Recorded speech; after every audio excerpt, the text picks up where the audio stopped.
Bismillahirrahmanirrahim. Assalamualaikum warahmatullahi wabarakatuh. Sebelumnya, perkenalkan, nama aku Esti Komalasari dari Prodi Bimbingan Konseling Masum University. Nah, jadi teman-teman, di sini aku bakal mengulas sedikit informasi mengenai anak-anak yang terkena gangguan disleksia. Yuk simak videonya. Oke teman-teman, kita lanjut ya. Kita akan membahas tentang hambatan disleksia. Nah, hambatan disleksia ini tuh adalah kesulitan membaca. Maka dari itu, ini tuh berasal dari bahasa Inggris. Disleksia adalah sebuah gangguan dalam perkembangan baca tulis yang umumnya terjadi pada anak-anak yang menginjak usia 7-8 tahun. Nah, disleksia ini tuh terdiri dari dua kata nih teman-teman, yaitu yang artinya itu susah, dan leksia yang bermakna tulisan. Maka dapat disimpulkan bahwasannya disleksia ini adalah kesulitan dalam membaca. Nah, jadi disleksia ini tuh bukan suatu penyakit, tetapi merupakan salah satu gangguan dalam pembelajaran yang biasanya ini tuh dialami oleh anak-anak. Lebih tepatnya masalah pembelajaran yang memang dihadapi itu ada seperti kayak membaca, menulis, mengeja, dan mengira atau menghitung dan lain sebagainya. Seperti itu. Nah, oleh sebab itu disleksia ini tuh mengarah kepada mereka yang memang menghadapi masalah-masalah terhadap membaca, menulis, walaupun memang mereka mempunyai daya pikiran yang normal, namun di dalam sistem pergerakannya itu mereka tuh lebih sulit untuk melakukan sesuatu tersebut kayak gitu. Nah, gangguan ini tuh bukan bentuk dari ketidakmampuan fisik seperti masalah penglihatan, mendengar ataupun lain sebagainya, tetapi gangguan ini tuh mengarah kepada otak untuk mengolah dan memprosesnya. Apakah dia bisa mengerti atau kan tidak, apakah dia bisa menerima atau tidak. Nah teman-teman, jadi penyebab gejala dari disleksia ini tuh sangat beragam. Nah, disleksia ini tuh disebabkan adanya suatu masalah di bagian otak yang mengatur suatu proses dalam pembelajaran. Faktor genetik atau keturunan juga sangat berperan penting dalam suatu penyebab dari terjadinya disleksia tersebut. Misalnya, jika ada seorang ayah yang memang susah untuk membaca atau beliau pun mengalami suatu disleksia tersebut, bukan tidak mungkin si anaknya itu akan mengalami kesulitan serupa, karena ini tuh merupakan salah satu faktor dari keturunan orang tua. Meski belum ada yang dapat memastikan penyebab disleksia ini, tetapi peneliti ini tuh sudah menggarisbesarkan bahwasannya disleksia ini tuh ada dari faktor-faktor keturunan. Nah, di slide selanjutnya kita akan membahas tentang mengenai lebih rinci tentang apa sih sebenarnya penyebab yang pasti tentang disleksia tersebut. Nah, jadi teman-teman, di sini kita akan membahas mengenai faktor penyebab dari anak disleksia tersebut. Nah, yang pertama yaitu ada faktor keturunan. Faktor keturunan itu cenderung terdapat pada keluarga yang memang mempunyai anggota kidal dan sebagainya. Kayak gitu. Orang tua yang disleksia tidak secara otomatis menurunkan gangguan ini kepada anak-anaknya, dan anak kidal juga bisa jadi disleksia. Menurut John pada tahun 1999, beliau tuh melakukan suatu penelitian di Amerika menemukan identifikasi bahwa 80% dari seluruh subjek yang diteliti oleh lembaganya mempunyai sejarah atau latar belakang anggota keluarga yang mengalami learning disability, dan 60% diantaranya mempunyai anggota keluarga yang kidal. Nah teman-teman, jadi faktor yang utama ini tuh merupakan faktor dari keturunan. Jadi faktor keturunan itu merupakan dari genetik orang tuanya. Orang tuanya ini menurunkan bawaan atau gangguan atau hambatan tersebut kepada anak-anaknya, seperti itu, atau kepada keturunannya. Nah, yang kedua ada problem pendengaran sejak usia dini.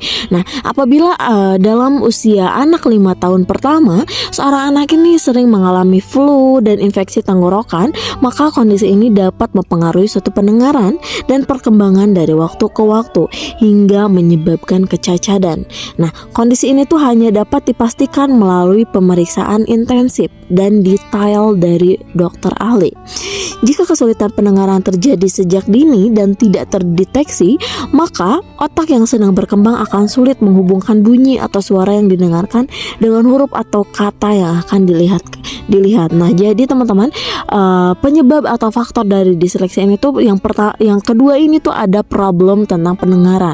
Jadi misalkan dari sejak dia kecil sudah memiliki gangguan dalam pendengaran dan sebagainya itu, maka anak tersebut ini tuh awal mula dari umur 5 tahun ini harus segera secepatnya mendapatkan pertolongan dari pihak medis yang memang sudah menaungi bidang tersebut untuk mendeteksi apakah anak tersebut mengalami gangguan disleksia tersebut atau tidak, seperti itu. Nah, yang ketiga ini tuh adalah faktor kombinasi. Jadi faktor kombinasi ini tuh antara campuran antara poin yang pertama dan poin yang ketiga, kayak gitu. Nah, ada pula kasus disleksia ini tuh disebabkan kombinasi dari dua faktor. Nah, dua faktor di atas itu. Nah, bila jadi suatu proses berlangsung sampai anak tersebut dewasa, dengan perkembangan teknologi CT scan bisa dilihat bahwa perkembangan sel-sel otak penderita disleksia berbeda dari mereka yang non disleksia. Perbedaan ini tuh mempengaruhi pada perkembangan dan fungsi-fungsi tertentu di bagian otak mereka, terutama otak bagian kiri depan yang berhubungan dengan kemampuan membaca dan menulis. Selain itu juga ya teman-teman, perkembangan yang tidak proporsional pada sistem magnoseluler di otak penderita disleksia. Sistem ini tuh berhubungan dengan kemampuan terlihat. Kondisi ini tuh menyebabkan proses membacanya itu lebih sulit karena saat itu otak harus mengenali secara cepat huruf-huruf dan sejumlah kata berbeda yang terlihat secara bersamaan. Nah, benar banget teman-teman. Jadi anak-anak di sini tuh kita tuh harus mampu untuk melihat dari usia sejak dini, bukan untuk apa-apa, tetapi untuk tindakan yang lebih lanjut untuk kedepannya seperti apa. Apakah anak ini tuh mengalami gangguan tersebut ataukah tidak? Karena penanganan sejak dini itu lebih baik daripada kita mengetahui anak itu sudah beranjak lebih dari 5 tahun ke depan, seperti itu. Karena jika umur anak 5 tahun setelahnya itu tuh bakal sulit untuk terdeteksi karena perkembangannya itu jauh lebih pesat daripada itu seharusnya, seperti itu. Nah, kita lanjut ya teman-teman. Jadi di sini kita harus mampu nih mengenal ciri-ciri anak disleksia tersebut. Nah, itu ada beberapa poin penting teman-teman yang harus teman-teman ketahui tentang ciri-ciri anak disleksia. Nah, gangguan disleksia ini tuh biasanya baru bisa terdeteksi setelah anak memasuki dunia sekolah untuk beberapa waktu ke depan. Seperti halnya anak yang baru memasuki sekolah TK sekitar umur 4-5 tahun. Kayak gitu. Nah, kemampuan membaca anak yang baru memasuki TK ini tidak menjadi tuntutan untuk diharuskan bisa membaca. Oleh sebab itu, gejala disleksia ini tuh sangat sulit diketahui sejak usia dini. Nah, adapun ciri-ciri anak yang terkena disleksia yang pertama yaitu tidak dapat mengucapkan irama kata-kata secara benar dan profesional.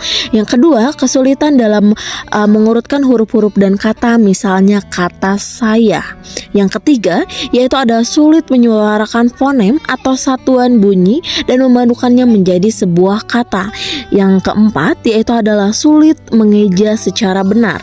Bahkan bisa jadi anak tersebut akan menjaga satu kata dengan bermacam ucapan, walaupun kata tersebut berada di halaman buku yang sama.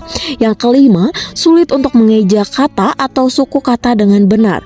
Bisa terjadi anak dengan gangguan ini akan terbalik-balik membunyikan huruf atau suku kata. Anak ini tuh pasti akan mengalami suatu kebingungan dalam menghadapi huruf yang mempunyai kemiripan bentuk seperti B, D, U, N, M, N.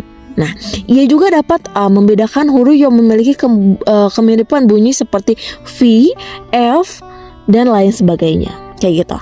Nah, yang keenam, yaitu ada membaca suku kata dengan benar di satu halaman, tapi keliru di halaman lainnya, dan lupa meletakkan titik dan benda seperti koma, tanda seru, tanda tanya, dan tanda baca lainnya, dan seterusnya. Nah, teman-teman bisa lihat, teman-teman juga bisa baca mengenai ciri-ciri dari anak disleksia tersebut lebih lanjutnya. Bila teman-teman merasa ini kurang cukup atau kurang mampu untuk dipahami, teman-teman bisa mencari yang lebih daripada ini ini di internet, apalagi sekarang tuh zaman-zamannya teknologi tuh sudah canggih seperti media sosial lainnya. Seperti Instagram juga ada, di TikTok juga ada tentang edukasi untuk calon seorang ibu mengetahui gangguan-gangguan tersebut seperti itu.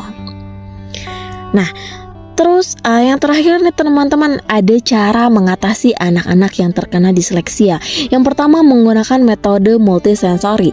Nah, metode multisensori ini tuh di sini tuh anak akan diajarkan mengeja tidak hanya berdasarkan apa yang mereka dengarkan lalu diucapkan kembali, tapi juga dengan memanfaatkan kemampuan memori visual atau penglihatan serta taktik atau adanya suatu sentuhan.